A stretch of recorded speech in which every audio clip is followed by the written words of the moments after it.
వందనములు ప్రభువా. నిజమే. ఉద్యోగములు లేక, అయా చదువుకు తగిన జాబులు లేక ప్రభువా, యవ్వనస్తులు నా తండ్రి ఎంతో వేదన చెందుచున్నారయ్యా.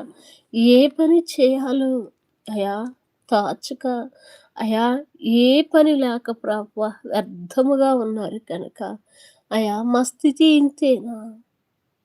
మా పరిస్థితి ఇంతేనా? అని తండ్రి ఎదురు చూచుచున్న బిడ్డలున్నారు కనుక, అయా మీరు సెలవిచ్చుచున్నారు కదా! తీసేసిన రాయి తలకు మూలరాయి అని వాగ్దానము చేయుచున్న గొప్ప దేవుడు నీవే కనుక ప్రభువా. అయా ఇదిగో ఉద్యోగ దీవెన కొరకు ఎదురు చూచుచున్న బిడ్డలున్నారు కదా! ఇది యెహోవా ఏర్పాటు చేసిన దినమని ప్రభువా. అయా ఇదిగో వారు తెలుసుకొనున్నట్లుగా వారి పక్షమున మీరు గొప్ప కార్యములు జరిగించమని అడుగుచున్నా.